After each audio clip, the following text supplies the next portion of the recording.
Keith, that really sets the tone when ice hockey is saying, all right, this is going to be too cold to be out here. You know, and I got a message from a ski area asking me this morning, you know, what do you think on Saturday? And my take was, I think it is unnecessary to run on Saturday morning. You know, I also think they'll be on a wind hold in a lot of cases, so it'll kind of work out. Great, that'll add to it. Yeah, so one way or another, I don't see it happening. All right, so today, you know, obviously it was cold this morning. We dropped down in some cases below zero. Nice and bright today, so it feels, you know, maybe a little bit better than it is, but it is pretty cold and on the way to frigid by late in the week. Current temps, you know, fine, teens, a couple of 20s. Question that 28 in Waterville seems pretty warm compared to everyone else around them. But either way, we're in the low 20s in quite a few spots through this afternoon. We stay sunny.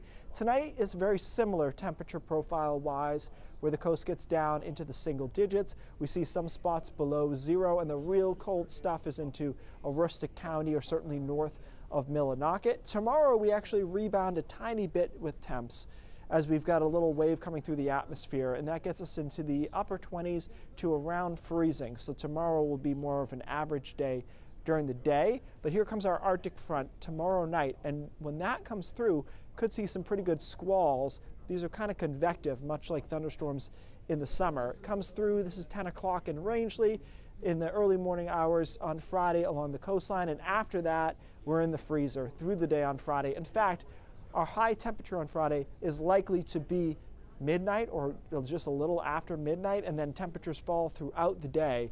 Look at 2 o'clock on Friday. We've got almost everyone below zero, even with sun in the middle of the day, and so it's easy to figure that it's going to be very, very cold overnight, and that's what we're showing you here. Friday night by 11, a lot of us are below 15 below or colder, in some cases 25 below or colder. And so this is obviously going to be the coldest part of it, Friday night through the first half of Saturday. The good news is, and I want to stress this, it is relatively short as far as the Arctic blast goes. From the southwest, we start to get into a warm front here, and on Sunday afternoon, more or less, you'll forget this ever happened because we'll be back into the mid-30s, even some upper 30s possible later in the day on Sunday. But during the worst part of it, I've taken a blend of computer models. A few of them have it a little bit colder than this, but I think this is a reasonable blend. 15 below, 15 to 20 below, 25 to 30 below. And frankly, what's a few degrees on either side of this? I don't think it matters. It is brutally cold either way.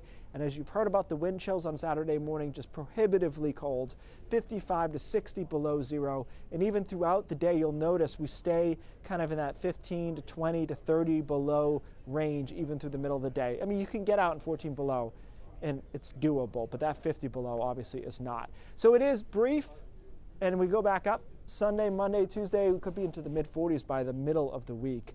And just to provide hope for those who need it, the overall trend here for much of the beginning part of February is above average, and really it's not even very close according to the computer models. We get back into a ridge, maybe even set up a Bermuda high.